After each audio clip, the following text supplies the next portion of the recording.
In part 2, we begin by looking at factors that influence teenagers' behaviour. Just sit down, man. Go away. No.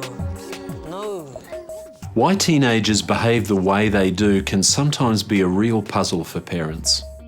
Yes, there was a lot of times when I couldn't work out why she did things. You have a late start Friday, which means you can get to school later. You wake up an hour before you have to be at school. So what I couldn't work out in my mind or understand is, why are you still late to school? Boggles the mind. I really couldn't understand why certain things happen with Lewis at his school. For instance, when he's fighting and arguing with his school friends. Because I sometimes think, well, you know, why are you like that?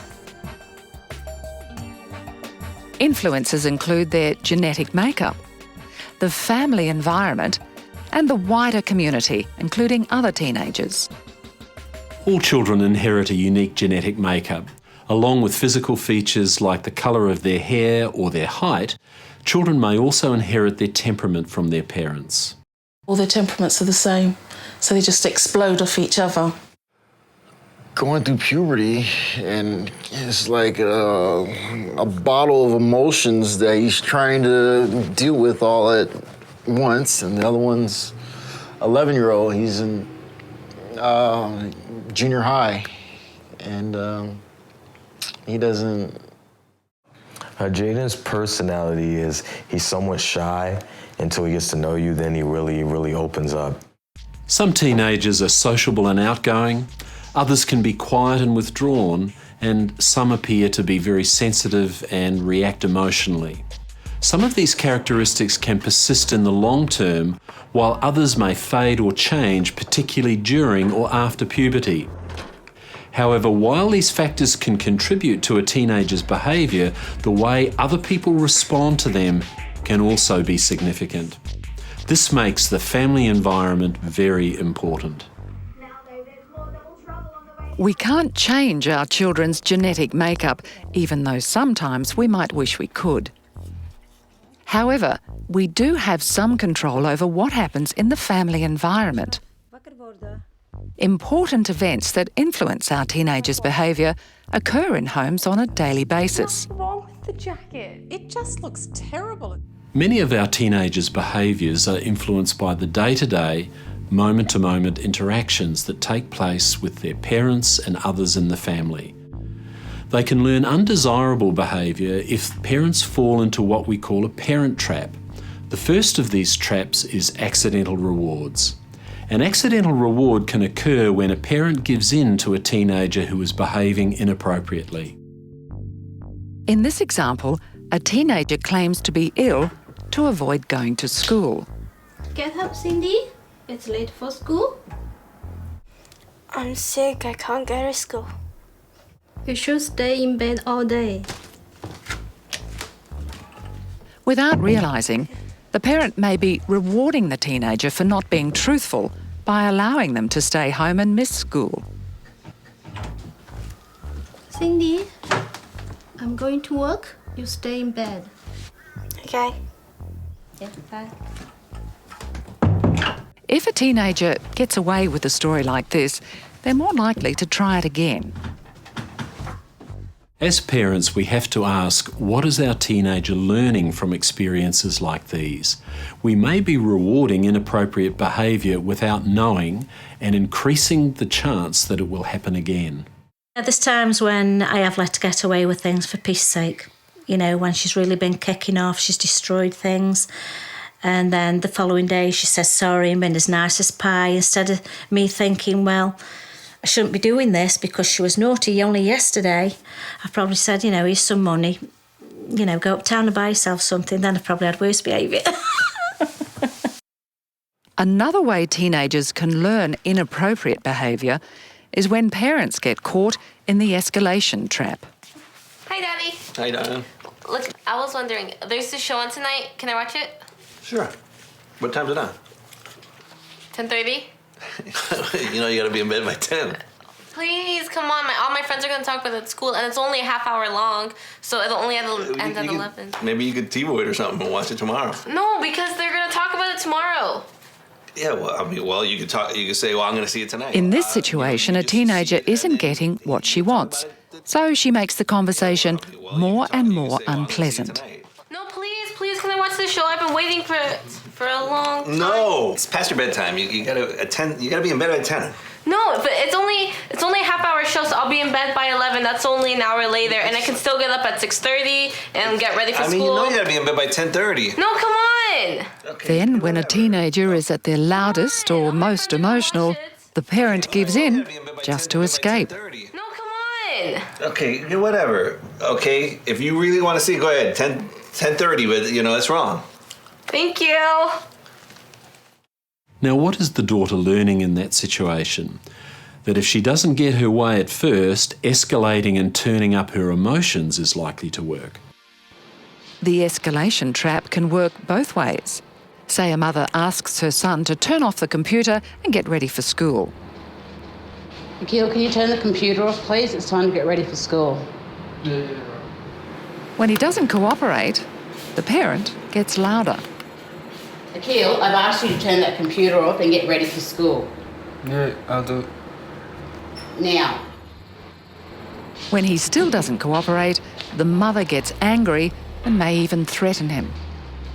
Akil, I've asked you twice to hop off that computer and get ready for school. If you don't do what you're told, I'm taking the computer off you for a week. I mean it. Okay, I'm coming. Only after the parent escalates and uses a threat does he finally cooperate. What does a parent learn in that situation? Hey, the only way I can get my son to cooperate is to get angry and threaten him.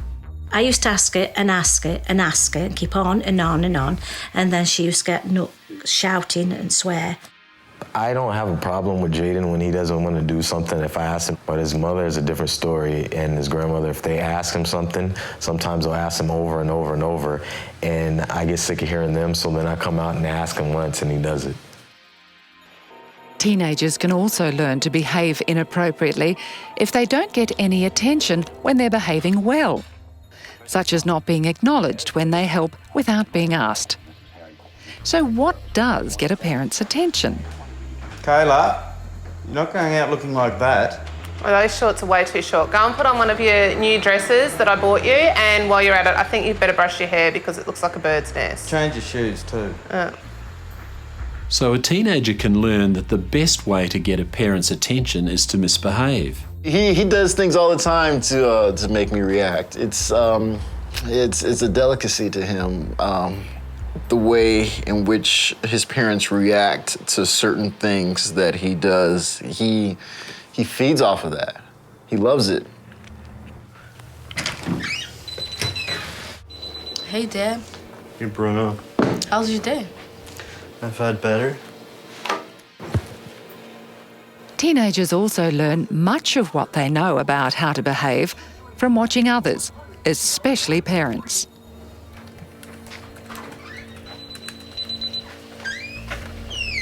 How's your day at school? It was alright. Parents may not realise how much their own behaviour influences their teenagers. You're supposed to lead by example, but sometimes we'll yell at our parents when you're trying to teach them they shouldn't yell at their parents. And here she sees me yelling at grandma, and I'm thinking, I don't want her to treat me like that. But that's the example she sees. So sometimes unconsciously we're giving her, we're telling her you got to treat your parents with respect. And then we're doing the opposite thing. That's. Well, you pay the phone bills. I don't pay the phone So in bills. families where there's a lot of shouting among the adults, there's often similar behaviour in their children. Give it to me now and let me Don't, watch. Shane, I'm watching the TV. So you can watch it later. No, I can't. I never get to watch The way we attempt to get our teenagers' cooperation can also influence their behaviour. If we continue to treat them as children, we can't expect them to act more responsibly.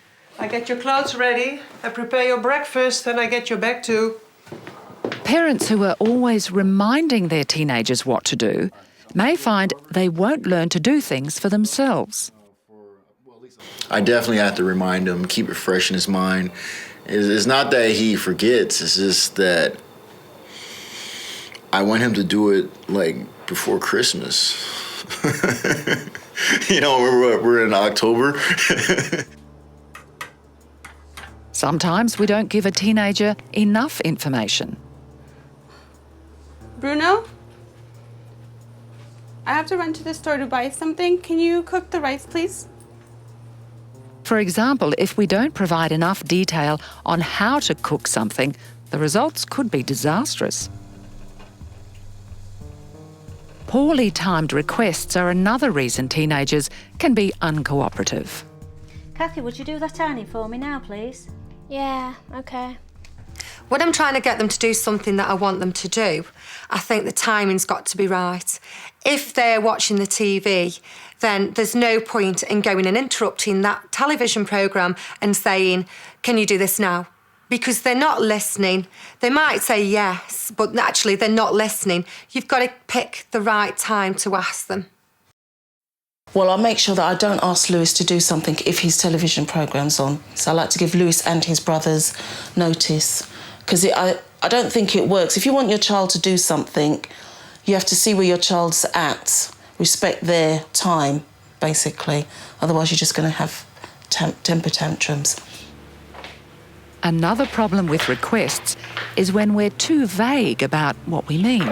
Oh, come on. A vague request like this doesn't tell your teenager what to stop doing, nor does it tell them what they should do instead. There's a similar problem if we seem to be making a request optional Hey, Chris, and don't indicate we expect cooperation. are you ready? Would you like to come help me with the dishes, please? That's giving the teenager a choice, and you have to be prepared to accept the answer. No, thanks. We also need to be careful of emotional messages. That's when we focus on the teenager rather than their behaviour. Sometimes I tell her things that I shouldn't. And sometimes I make the mistake of telling her, you're eating too much, or you shouldn't be eating this, or you should maybe cut down on sweets or be on a diet. And I think that hurts her emotionally. Kayla, look at this report card. I'm so disappointed in it. You are hopeless, lazy and disorganised. Name-calling and abuse can make them resentful and uncooperative. It can also lead to a serious loss of self-esteem if they believe these messages. Making our children feel guilty can also have damaging effects. Bye. You going out again? I was hoping maybe you could stay home because I'm here on my own. Maybe we could watch a movie together. I know you don't want to spend time with me. You kids are all the same. I know you don't love me. You just want to go out and have fun with your friends all the time. Off you go. One of the most important influences on teenagers is how parents respond to problem behaviour. I think if you say to a child that you're going to do something, you need to stick to it. And I think I failed a few times with that. When in haste, before I did the Triple P, I'd said, you're grounded for a week or maybe a month. And actually, they were probably only grounded for a day.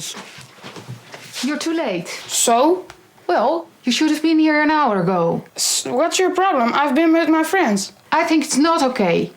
Go to your room. That's not fair. No computer today. A teenager will often outsmart a parent if the parent is not decisive and consistent. What are you doing now? I have to use the computer for my homework. Well, okay. But only homework. Okay, only homework. The teenager gets to use the computer after all, for everything except homework. Teenagers who have learned that parents rarely carry through will call their bluff. When parents react in anger, there's a real risk of losing control and causing injury. Older teenagers may hit back, and then things can really get out of control. Sometimes Parents just let a problem go on for far too long before doing something about it. This increases the risk of overreacting. Another problem is inconsistent use of consequences. When a parent imposes a consequence for problem behaviour on one occasion and does nothing the next time it happens. A final problem is when parents don't support or back each other up. What's this? You're not. I told you you're not going out tonight. I told you, I made plans. I'm going out. You're not going out. I told you you're not going out. Everyone That's else it. is It's going. a school night. That's it. That's You're not going fair. out. Everyone else is going. Mum, that's not fair. Ashley, just give him half an hour to settle down. And let's see how we go from there, okay? Fine. This often causes or worsens relationship problems between parents. Our own personal beliefs and attitudes and our expectations of teenagers can also influence our parenting. No, definitely not. She should have been at school for the afternoon.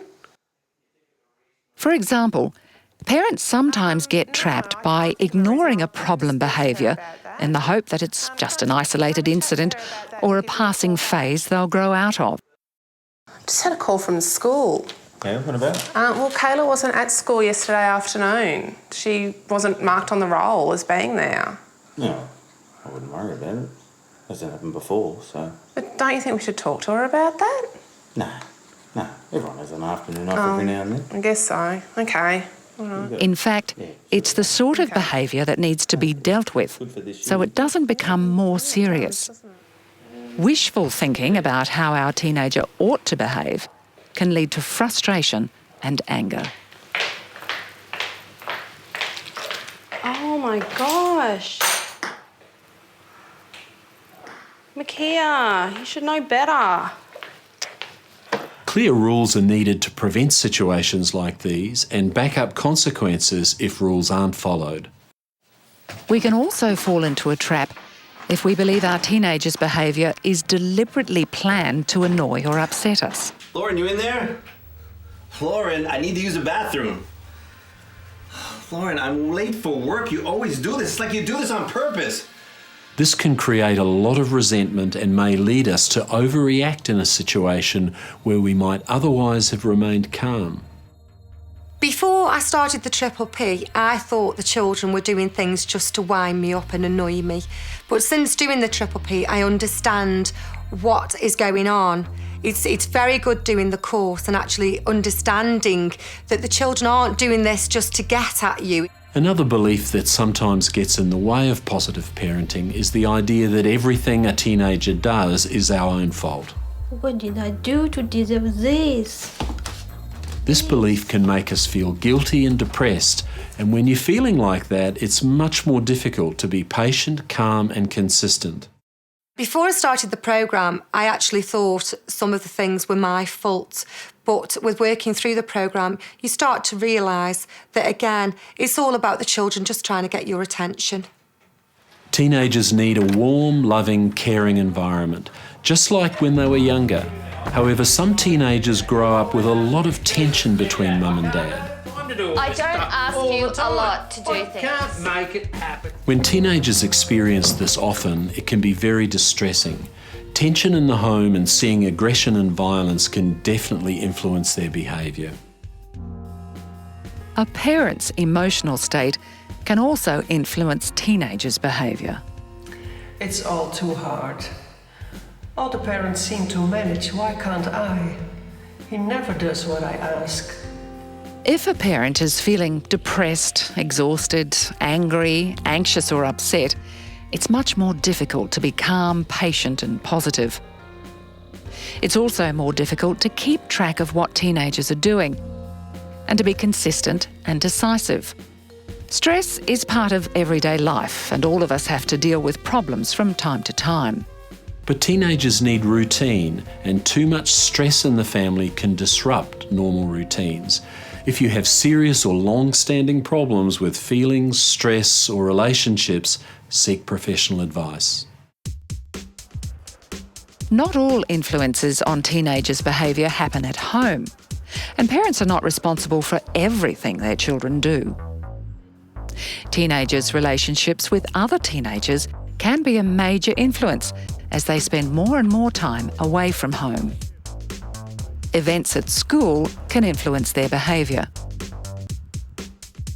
There's also what they read, view on TV and at the movies, and what they access using computers, mobile phones, and other technology. It's up to us as parents to take an interest in what our teenagers are doing and to take an interest in what they're reading and watching as best we can.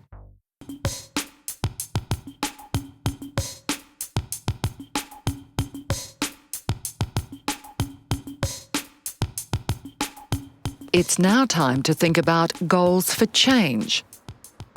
Choose only 1 or 2 goals at a time. I like Lewis to be a lot calmer at school.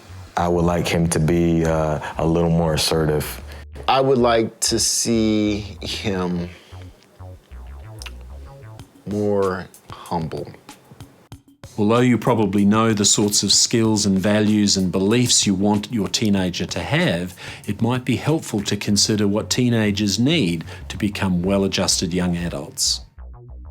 Teenagers need to learn how to express their ideas and opinions and ask for help when they need it.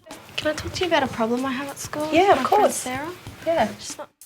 They also need to learn how to cooperate, to understand how others feel, and how their own actions affect other people. Teenagers need to learn how to manage their feelings and how to control their impulses so that they can express themselves in ways that don't hurt others.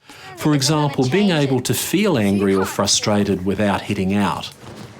Ouch, ouch, you're hurting, you're hurting. They also need to learn to accept appropriate rules and limits. Mum, I'm going on. What time do you think you'll be back? 9:30. That's too late. Could you be back between 8 and 8:30, please? All my friends are staying out until 9:30. Well, that's your friends. Our rule is between 8 and 8:30, and it is a school night. Yes. Okay? Yes. Do you understand? Yes. Yeah. Okay, bye. Yeah, bye. Be safe. Teenagers need to learn how to be independent so they can do things for themselves without constant adult supervision. They must learn to take responsibility for what they do without blaming others when things go wrong. Where's my favourite cereal? It wasn't on the shopping list. You know I always get it. If you needed something, you need to put it on the shopping list so that I know to buy it. But I get it every single time. You should know by now that that's my favourite cereal and I always have it. If you need something, it's your responsibility to put it on the list. Teenagers also need to learn how to solve problems they come up against in everyday life. Managing their time and their relationships with friends are common challenges. Hello, where are you? You're late. I can never rely on you for anything anymore. Now I'll have to go by myself. Whatever. You may also want to set goals for changes in your own behaviour. Make sure the goals you choose for yourself and your teenager are reasonable and achievable.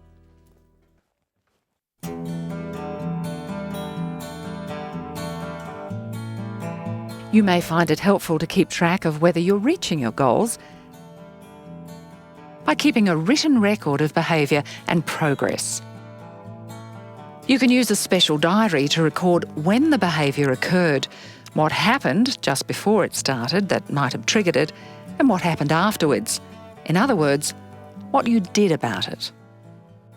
Another way of keeping track is to record how often a behaviour occurs. This simply involves counting the number of times it happens and noting it on a chart.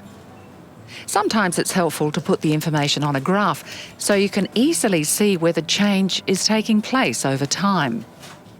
It's always a good idea to keep track for a while before you change things. That way you'll know if it's working or not. In this section, we've looked at factors that can influence teenagers' behaviour. Their genetic makeup, the family environment, and influences from outside the home. We also started to think about goals for change and how we might keep track of any changes to your teenagers' behaviour and to your own. In the following sections, we'll consider how to encourage appropriate behaviour, how to manage problem behaviour, and finally, how to deal with risky behaviour.